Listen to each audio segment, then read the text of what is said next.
जी, अस्सलाम वालेकुम। उम्मीद है कि आप तमाम दोस्त खैरियत से होंगे। मार्केट अपने आप को मनवा रही है और अपनी सपोर्ट की तरफ जो है, वो रवां-दवां है और यही वजह है कि हमें आज भी मार्केट पर सेलिंग प्रेशर नज़र आया और चीज़ें जो हैं, वो ज़्यादा डिप्रेशन की तरफ जाती हुई नज़र आईं। मुमकिना तौर पर सपोर्ट के ऊपर जो है, वो मार्केट रुकती है या नहीं, इंशाल्लाह इस पर बात करेंगे और इसके साथ रिज़ल्ट्स का सीज़न है, उसके हवाले से भी गुफ्तगू करेंगे।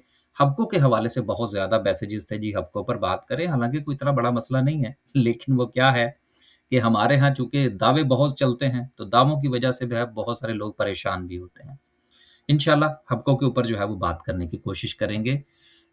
मार्केट में आज सेलिंग प्रेशर के बावजूद भी अगर हम सर्किट ब्रेकर की बात करें, तो माशाल्लाह से कुछ 14 कंपनीज़ जो हैं वो हमें अपर कैप पे नज़र आ रही हैं और इसी के साथ अगर हम लोअर कैप की बात करें तो 7 कंपनीज़ यानी कि बहार जो है वो लोअर कैप्स में भी मौजूद है, 7 और 14 का मुकाबला जो है वो चल रहा है। खबरें जो हैं वो काफ़ी ज़्यादा हैं, कुछ रिज़ल्ट्स भी हैं, इंशाल्लाह उन पर बात करेंगे। पहली खबर जो है वो आपने सुन ही लो ली होगी मीडिया के ऊपर कि पाकिस्तान ने एक एप्लीकेशन डाली है यूएस को कि जी हमें 10 अरब डॉलर दे दें। बेसिकली हमारे पास पैसे नहीं हैं और इस वक़्त जो सिचुएशन चल रही है ऑयल की, उसकी वजह से भी हमारा जो इम्पोर्ट एक्सपोर्ट का जो बिल है, उसके ऊपर भी काफ़ी ज़्यादा जो है वो प्रेशर नज़र आ रहा है। आने वाले दिनों में कुछ हमने पेमेंट्स भी करनी है, फिर आईएमएफ की कुछ रिक्वायरमेंट्स के मुताबिक हमने अपने ज़खायर जो हैं, वो भी लेकर चलने हैं, तो काफ़ी ज़्यादा जो है वो हमें मुश्किलात नज़र आ रही हैं। इसके साथ-साथ जो हमारी पॉलिटिकल सिचुएशन है, वो भी आपके सामने है। पॉलिटिकल इंस्टेबिलिटी जो है, वो कंटिन्यू करती हुई नज़र आ रही है। तो ये सारी चीज़ें मिलाकर इस वक़्त जो हमारा फाइनेंस के हवाले से प्रॉब्लम है, वो बढ़ रहा है। इसी वजह से रुपए के ऊपर भी प्रेशर आ सकता है। जो मेरी 1-2 दोस्तों से बात हुई है तो उनका ये कहना है कि 10 अरब डॉलर हमने माँगे हैं, ये मिलने बहुत मुश्किल हैं। बाकी देखते हैं जी कि अल्लाह ताला की ज़ात क्या जो है वो बेहतरी करती है पाकिस्तान के हवाले से। लेकिन ये न्यूज़ कोई अच्छी नहीं है जो हमने ये एप्लीकेशन डाली है यूएस के पास कि हमें पैसा चाहिए। अगली खबर जो है वो रिज़ल्ट्स का सीज़न है। तो पहला रिज़ल्ट जो है वो बैंक अल हबीब का है, इसका भी प्रॉफ़िट गिरा है। अभी चंद दिन पहले मैं आपसे गुज़ारिश कर रहा था कि बैंकों के प्रॉफ़िट्स जो हैं वो देखते जाएँ। अगर मोर देन 50% बैंक्स के प्रॉफ़िट जो हैं वो ड्रॉप होते हैं, तो इसका मतलब ये है कि सेक्टर जो है वो ज़ेर-ए-अताब आ सकता है। इनकी ईपीएस जो है वो ₹17.80 से कम होकर ₹13 85 हुई है। तकरीबन 22% का फ़र्क पड़ा है, तो इसका इम्पैक्ट तो बहरहाल आएगा। अगली खबर जो है, अगला भी रिज़ल्ट है, जो कि पीएबीसी का है। इसका 27% जो है वो ड्रॉप हुआ है और इसकी ईपीएस जो है वो ₹10.78 से कम होकर ₹7.91 हुई है।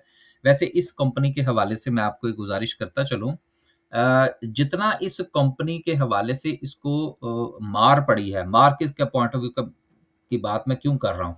मार का लफ़्ज़ मैं इसलिए इस्तेमाल कर रहा हूँ कि इन्होंने अपना अ, कारोबार जो है वो एक्सपेंड करना था अफ़गानिस्तान तक। वहाँ पर सारे मामलात भी काफ़ी हद तक इनके मुकम्मल हो गए थे, लेकिन उसके बाद वो फड्डा पड़ गया हमारा उसके साथ और इनके प्रोजेक्ट्स जो हैं वो रुक गए।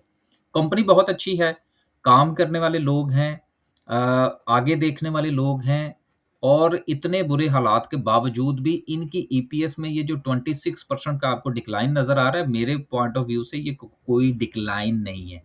बिल्कुल ठीक है कंपनी के जो ईपीएस है। मकसद क्या है?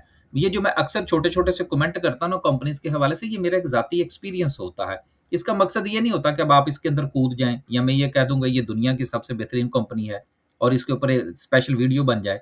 स्पेशल वीडियोज़ का बनना भी एक अच्छी बात है, लेकिन उससे लोग इम्प्रेस होकर उसके अंदर कूद जाते हैं, वो अच्छी चीज़ नहीं है।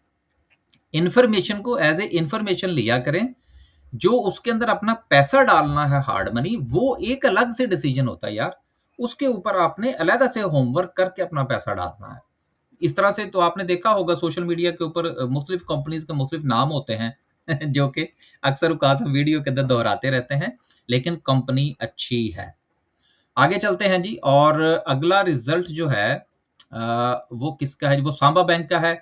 इसका 48% यानी कि 50% का इंक्रीज़ आया है और इसकी ईपीएस जो है वो 18 पैसे से बढ़कर 27 पैसे हुई है। बहुत अच्छी ईपीएस आई है। आपको पता है जब से ये अरबियों के हाथ आया है, तब से इसके मामला जो है वो बेहतर हुए हैं।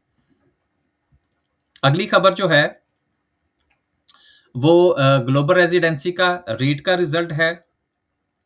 इसमें भी 7% का इंक्रीज है और इसके साथ इन्होंने एक अच्छा डिविडेंड जो है वो भी अनाउंस किया है।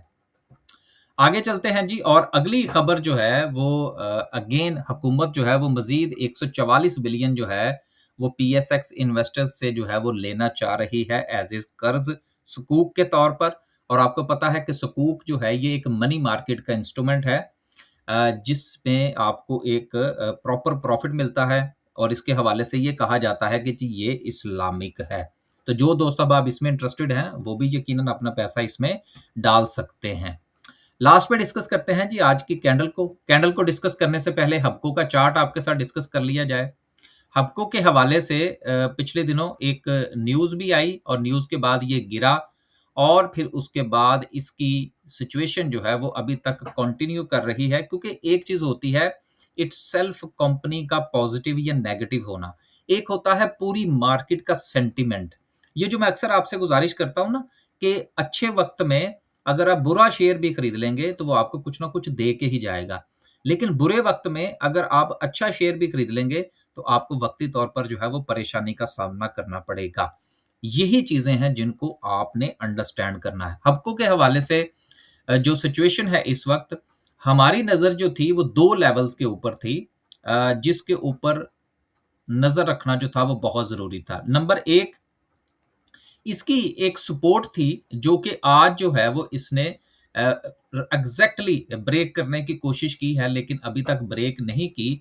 वो अराउंड जो जोन बनता है वो तकरीबन कोई 204 रुपए से लेकर 206 रुपए का कर लें या 200 रुपए का समझ लें तो वो ज्यादा बेहतर होगा। 200 रुपीज का इसका जोन है जिसको आज इसने जो है वो हिट किया है, लेकिन जो बनने वाली कैंडल है वो पूरे नेगेटिव मोमेंटम के साथ है और इसमें हो सकता है कि अपनी ये जो सपोर्ट है इसको ब्रेक कर दे। लिहाजा अभी तक मैं तो इसका बायर नहीं हूं। आपको याद होगा चंद दिन पहले भी मुख्तलिफ जो है वो हम डिस्कस करते रहे हैं शेयर्स, तो उसमें हमने तो ये देखना होता है कि यार कोई चीज रुके तो हम उसमें एंट्री डालें। गिरते हुए जो है वो फॉलिंग नाइफ में तो पैसा नहीं डाला जा सकता। सो राइट एट द मोमेंट जो है ये अपनी सपोर्ट पर है। अगर ये अपनी ये सपोर्ट ब्रेक करता है, जो कि मोमेंटम जो है वो नेगेटिव है ना सिर्फ कि इस शेयर का बल्कि इसके साथ साथ पूरी मार्केट का, तो नेक्स्ट सपोर्ट जोन जो है वो इसका 185 से लेकर 190 का जोन बनता है। लिहाजा इसके हवाले से मैं ये गुजारिश करता चलूं कि हम किसी भी शेयर के हवाले से ये नहीं कहते कि आप इसमें पैसा डालें, लेकिन साथ में हम ये जरूर इन्वर्टेड कॉमर्स में बता देते हैं कि अगर आपने पोजीशन बनानी है तो आपका स्टॉप लॉस कहां पर होना चाहिए। सो राइट एट द मोमेंट जो है ये अगर 200 रुपए को सपोर्ट लेता है, इस जोन को रिस्पेक्ट करता है तो इसमें ट्रेड बनती है। अदरवाइज जिस तरह से ये फॉलिंग नाइफ बना हुआ है ये इसमें अभी जो है वो ट्रेड नहीं बनती जब तक कि इसका नेगेटिव ट्रेंड जो है, नेगेटिविटी जो है वो न्यूट्रलाइज नहीं हो जाती। सो वेट एंड वॉच जो है वो ज्यादा बेहतर है। सो पहली सपोर्ट मैंने आपको बता दी जो कि 200 रुपए का जोन बनता है और नेक्स्ट जो इसके पास सपोर्ट है वो 185 से 190 का जोन बनता है। लिहाजा वेट एंड वॉच करें, जिस जोन में ये अपनी रुकने की कोशिश करे वहां पर एंट्री बनाई जा सकती है, लेकिन स्टॉप लॉस के साथ, जिस तरह से मार्केट की नेगेटिविटी जो है वो इस वक्त कंटिन्यू कर रही है। लास्ट में डिस्कस करते हैं जी आज की कैंडल को। कैंडल के पॉइंट ऑफ व्यू से हमने जो जोन आइडेंटिफाई किया था उसके हवाले से कल भी हमने बात की थी और हमने ये गुजारिश की थी कि भाई मार्केट से दूर रहना जो है वो ज्यादा बेहतर है जब तक कि वो अपने एक अच्छे जोन के अंदर जो है वो वापस नहीं जाती। नेक्स्ट जो हमने जोन जो सपोर्ट आइडेंटिफाई की थी वो 175,000 का जोन बनता है जो कि मुमकिन तौर पर मार्केट के लिए एक अच्छी सपोर्ट हो सकता है। लिहाजा बेहतर तो यह है कि मार्केट के रुकने का इंतजार करें। जब तक मार्केट अपनी सपोर्ट को रिस्पेक्ट नहीं करती, जिस तरह से कभी मैं हबको की भी बात कर रहा था, सपोर्ट नजर तो आ रही होती है लेकिन उसको ये भी तो देखे ना कि वो वहां पर रिस्पेक्ट करती है या नहीं करती। इसी तरह से जो आपकी रेजिस्टेंस होती है वहां से भी हमने रिजेक्शन को देखना होता है।